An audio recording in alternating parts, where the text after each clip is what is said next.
the Watchtower Bible and Tract Society of New York is being investigated. I'm talking here, sir, I'm sorry. A dozen former Jehovah's Witnesses have infiltrated this Kingdom Hall. It's a few miles from the religious sect's world headquarters in New York State. Among them, Canadian Tricia Frangina from Edmonton. My father sexually abused me for the first 14 years of my life. They say Jehovah's Witnesses policies fail to protect child sex abuse victims, shield pedophiles, and shun people who speak out. And they want this congregation to hear what they have to say. I was raped and was told you shouldn't have done that, and I was expelled for it.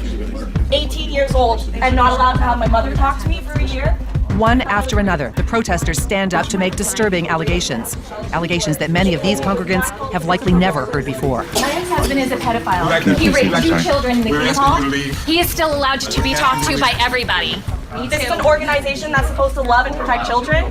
Your invitation to be here has been revoked. Don't shun your children. JWFacts.com. After several minutes, everyone is finally ejected, and the chaos spills outside. But the accusations continue. Can I ask you, how many pedophiles have you encountered in your record as an elder? I'm sorry, there's no comment. Yeah, you treat us like we're dead. I will not hate you guys. I will not hate you. You look at me like I don't exist. I'm telling you as a man, I'm right here. So I have no more time in my life for you guys. I'm done with this whole thing, man. Done. A single police officer shows up, and the group slowly leaves. They reassemble in a parking lot across the street, happy they forced a different point of view into fresh ears. Tricia Frangina, who says she survived years of sexual abuse as a child, thinks the protesters' plan wasn't perfect, but it's still worth celebrating. You could tell that people were just like, oh God, like plugging their ears. But there were a couple in the front that seemed really affected by it. So you never know who's going to go home and try and find the truth. The police officer returns a few minutes later, and the group thinks that they're going to be told to leave. Obviously, it's private property, so I have to leave you guys. But instead of asking them to clear out, he has something else on his mind. Holy Spirit, what's your view on that? It's an active force, just like we're breathing here. For the next 20 minutes, the group and the cop talk religion. I know the Christian Church and the Jehovah's Witness obviously have some theological differences. The reception much friendlier than what they got at the Kingdom Hall. All right, well, good luck up there, and good luck to the Warwick police officers up there. Thank you so much. Have a good rest of the day. Have a great day. The group may be small and their tactics improvised, but what they're saying echoes a much larger movement that's being heard in courts and high levels of government around the world. In 2015, an Australian Royal Commission investigated how the Jehovah's Witnesses organization handles allegations of child sexual abuse and how often those allegations are reported to police. It's not done unless there's a legal requirement for it to be done, is there? That is true. After weeks of testimony from victims, elders, and experts, the commission concluded, we do not believe that children are adequately protected from the risk of sexual abuse. They went on to state, we do not consider the Jehovah's Witness organization to be an organization which responds adequately to child sexual abuse. In this exchange, senior counsel of the commission, Angus Stewart, refuses to let a Jehovah's Witness elder deflect blame. What ability have we got to protect every child in Australia? What you can do is you can report to the child protection authorities. And that is done in some cases. But generally it's not done, is it? No.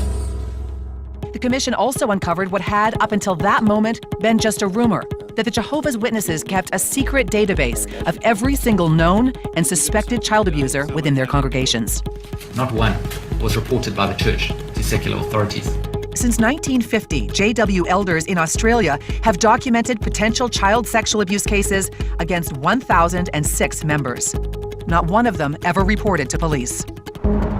Half a world away, Jehovah's Witnesses are also coming under legal scrutiny in the United Kingdom. How difficult is it to litigate the Jehovah's Witnesses? They're extremely difficult to litigate against. Kathleen Hallisey is a London-based lawyer who won the first ever judgment against the Jehovah's Witnesses in the UK for historic sexual abuse. Her office has become the go-to law firm for challenging the Jehovah's Witnesses. Do you believe that the Jehovah's Witnesses have a policy that purposefully protects pedophiles and puts children at risk? I do. I would describe it as a scandal and a global cover-up and a protection of abusers.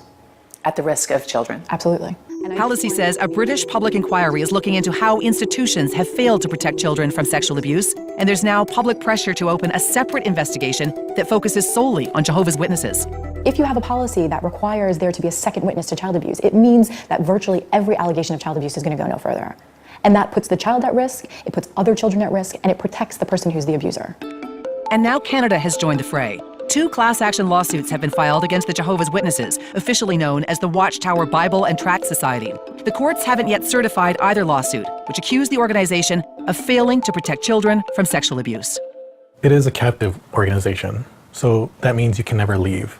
Christian Gutierrez was one of those children. He's the public face of one of the lawsuits, a suit that seeks $66 million and will represent dozens of alleged victims. I like this one. Christian and his wife Katya live here in Calgary. Christmas ended months ago, but their apartment is still peppered with decorations and even a tree. We are obsessed with Christmas because we've only celebrated Christmas 4 times. We weren't allowed as Jehovah's Witnesses, so it's really special and we try to keep it up as long as possible. 4 years ago, both were disfellowshipped, cut out and shunned because they started questioning the authority of the leaders. But it took years of fear and abuse to get there, starting when Christian was just a child. I remember I used to be a child that liked to dance a lot, and as I was getting older, that started to stop. I remember coming to sit on the couch with my father, and he would have the book on one side, and he would have the belt on the other side, ready. If I didn't summarize what I had read properly, I would get a spanking. And beating. Yeah. The strict corporal punishment was nothing compared to what happened to Christian when he was just 5. I was hurt as a child by this man. It was very upsetting because to this day, certain smells can make me remember it.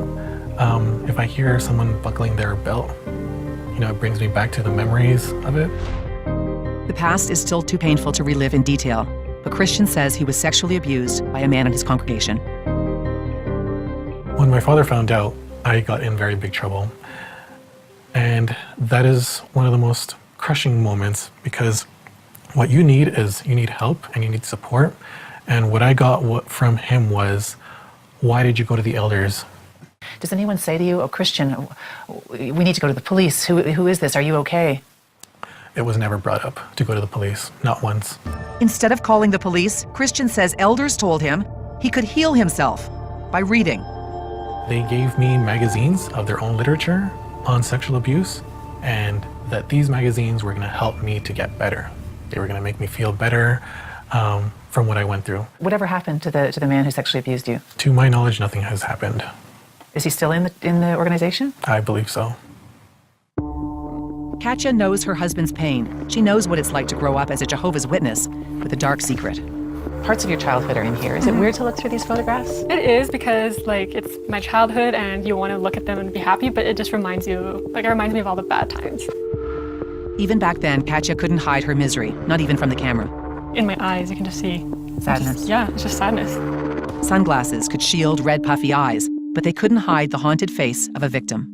And it's kind of PTSD looking at a picture of me at that age in a bathtub, because that's the time I had certain abuse happen to me was in a bathtub. Do you want to share with us what happened to you, Katya? Yeah, I was sexually abused by a close family relative of mine, and this person was also an elder and also a Jehovah's Witness.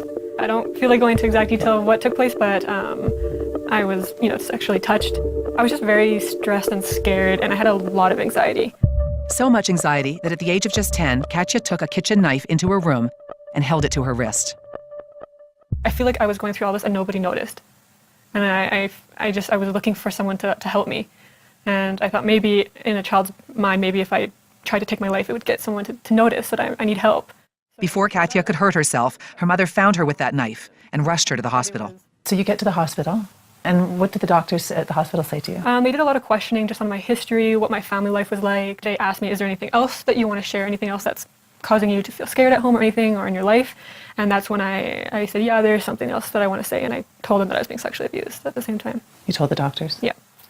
And it was one of those doctors who called the police. Shortly after, a close family member of Katya's was charged with sexual assault and sexual interference.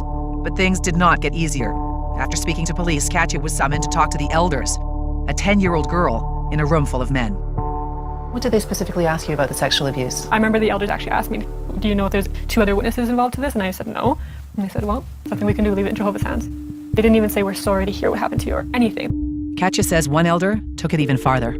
And he said if you really were sexually abused, that you would have squealed like a pig, which you did not. which means it never happened. And he told me that I'm a liar and that I need to clear this person's name and tell the police what I said was not true. Katya refused, but it didn't matter. Before the trial, her alleged abuser fled to Europe, where he lives to this day and is the father of 2 young girls.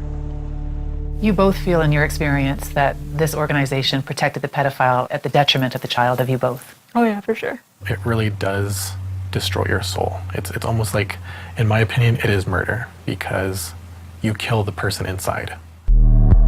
Hiding the crimes. The written policy was, we keep known child molesters secret. While victims suffer. My innocence was taken away.